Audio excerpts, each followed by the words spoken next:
Diamond? He is. That's what. But like, I saw it on the toilet as I came to do washing. I was oh, Yeah. is that how you doing? Yeah. And then as I got my washing up, he slid it off the top, off the lid and went down there. He's gonna go out through that little hole. Come here, buddy. There you go. Yeah. Aren't you beautiful? Oh, he's harmless. Hey, Corey. So he's got a few injuries. Corey. We'll fix him right up. And he found a beautiful hiding spot in a toilet. And he went there to recover because he was feeling really sick and really scared. So thank you to the homeowner who allowed this little guy to find refuge. And I will take beautiful care of him and get him back to health. Hello, beautiful people. Okay, so I've just come back from a rescue of a diamond python. And this one was in an outdoor toilet. And when I had a look at him, he's got a lot of ticks and some blood and little spots where it looks like there's wounds. So I want to check him out. Could be a dog or a cat bite. So I just want to weigh him first. We got 1,832, and the bag is, give him a soak in the tub to get any dog or cat saliva off, and just to give him a clean. A bit of betadine in the water to prevent infection. Bit of infection control. It's okay, buddy. So I've just got his little head very gently, and I'm just going to start by bringing him over the way that he wants to go and popping him gently in the water, and he can gauze. Now, where's the blood? Got a wound there. Very good. Now the body's in. We just got to curl you around. This way or that way? Which way do you want to go? Pop you in. Okay, now where did I see the blood? Get your head in there.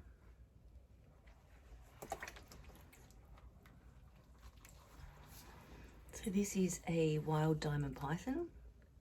Absolutely stunning, beautiful creatures.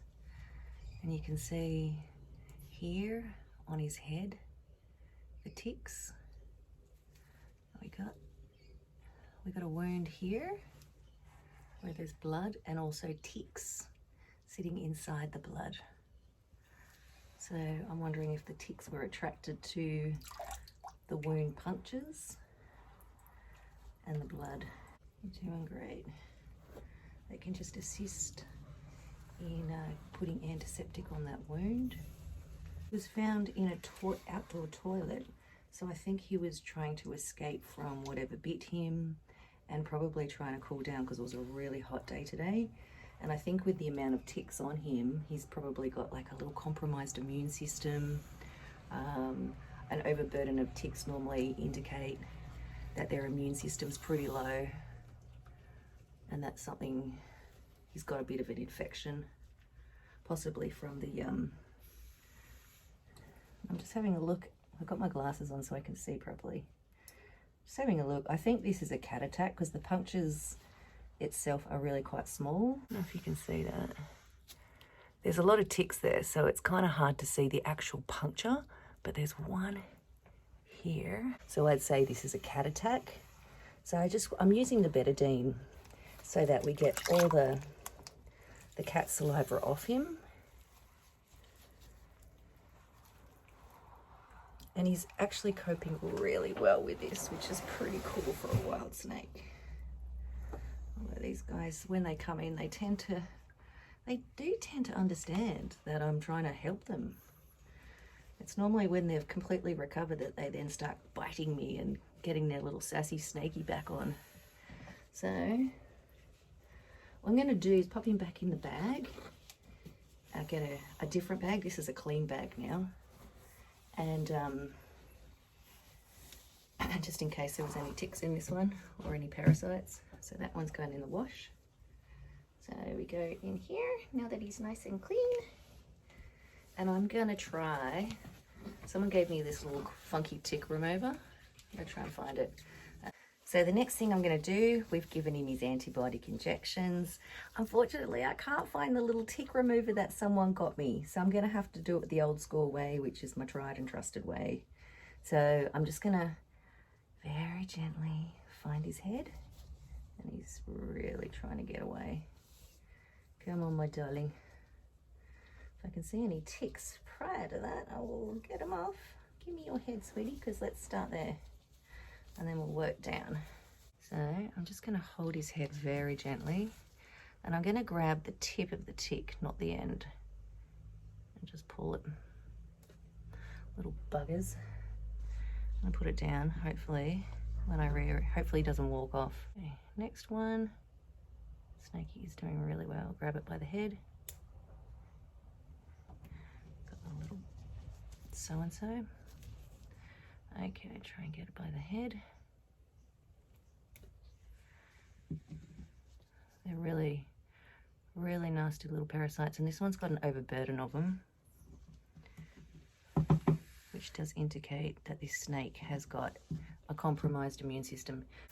I like F10 for things like this. F10 also has an antifungal agent in it. Okay, so I'm going to give him a little break now before we go to the rest.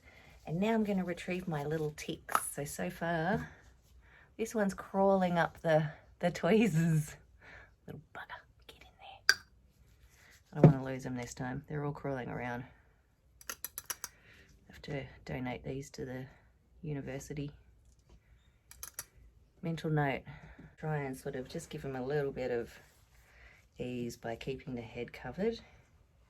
Now this is where the cat bite is, and this is where the ticks have congregated around the blood that's coming out of the wound, which is pretty common when reptiles have wounds for ticks to be attracted to that spot. So we've got one here, so I want to try and get the right angle so I can just sort of grab the head so that the poison doesn't go in. That's one. Sorry, buddy.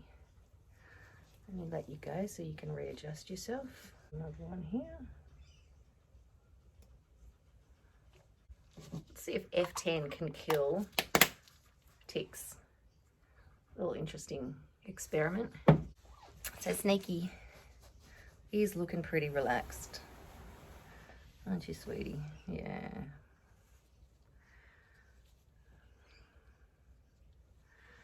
Okay, so we got the wound here.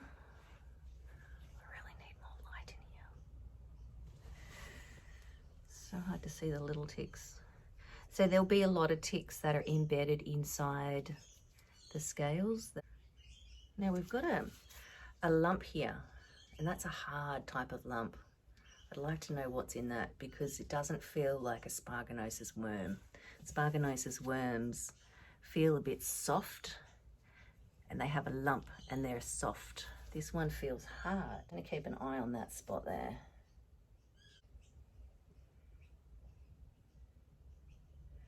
Okay, we got a paralysis tick here. The others were bush ticks. Probably not a good idea.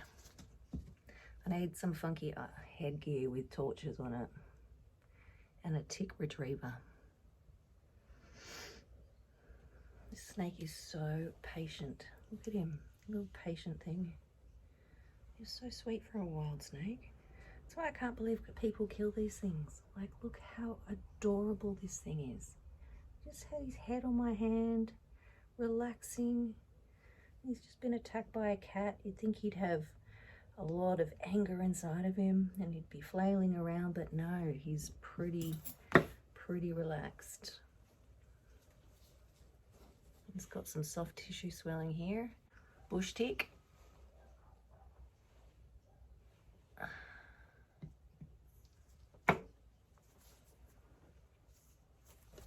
Oh, another one. Another bush tick. Little old wound there.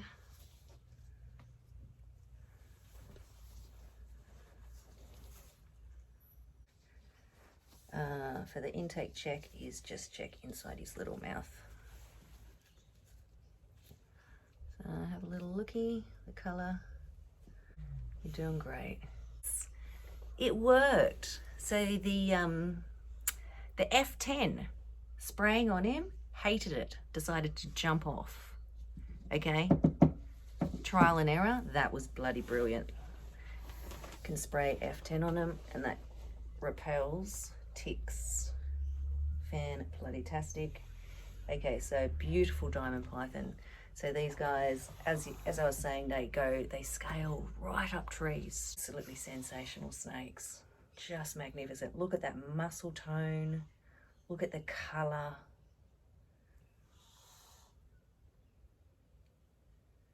And it tapers. So we've got the cloaca around about here, and then the rest is tail.